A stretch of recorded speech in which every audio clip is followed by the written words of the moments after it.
এই বাবি, বাবি শিগগিরই আয় না, একটা প্ল্যান এসছে মাথায়। কি মা কি? শোন না, তুই আর আমি তো কতদিন বাইরে বেরোই না, আর খুব বোর লাগছে। চল না কালকে একটা সিনেমা দেখে আসি। স্কুলে আর যেতে হবে না, আর একদিন পরে তো গরমের ছুটিও পড়ে যাবে।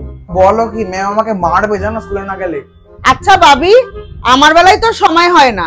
আমার তো এখন মনে পড়লো স্কুল খোলার পর থেকে বা গত সপ্তাহে তুই কদিন করে স্কুলে গেছিস বলতো? আর আমার সেগুলো তুমি পড়ার জন্য যায়নি, তুমি তো তাও আবার সিনেমা দেখার জন্য বলছো। তাতেই ম্যাম আমাকে কত বকেছে জানো। বাবি এটা কিন্তু ঠিকই, ম্যাডাম তো বকবেই।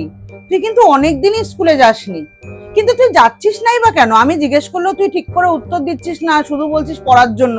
কি পড়ছিস? পড়া তো স্কুলেও হবে। কি পড়া যে স্কুলে হবে না, বাড়ি থেকে পড়তে হবে? আমার সব থেকে বড় প্রবলেম হলো আমাদের স্কুল এডুকেশন সিস্টেম। তুমি বলো তো, আমি সকালবেলা পড়ার সময় স্কুলে যাই ওই 10টার সময়, আর ফিরি 5টার সময়, বিকেল 5টা। আর তারপর আমি কখন 11-এর পড়া পড়বো, আর কখন কম্পিটিটিভ এক্সামের পড়া পড়বো। কম্পিটিটিভ এক্সামের পড়াগুলো তো 11 থেকেই প্রিপারেশন স্টার্ট করে দিতে হয়। আমাকে বোঝাতে এসো না। 11-12 যে সিলেবাস আর কম্পিটিটিভ এক্সামের সিলেবাস একই। 11-12 যদি স্কুলে গিয়ে পড়ো, তাহলে তো তোমার ইজিলি কম্পিটিটিভ এক্সামের পড়াটাও একবারেই হয়ে যাচ্ছে।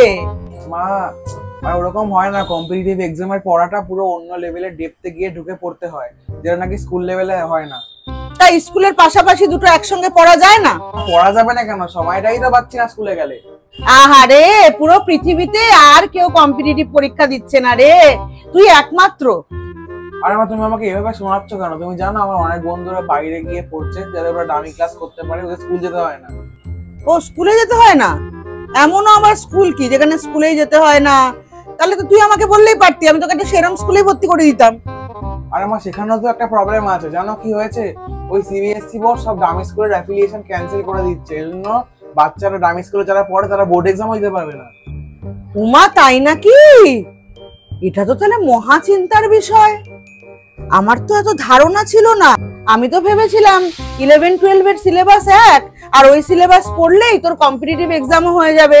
কেননা আমি তো তোকে কোনো কোচিং নিতেও দেখি না, আর সেই জন্য আমি ব্যাপারটা তো সিরিয়াসলি নেইনি। বাবা, তোর কি কোচিং লাগবে? আরে মা, আমার কোনো কোচিং লাগবে না, তুমি শুধু আমার সঙ্গে কোঅপারেট করো।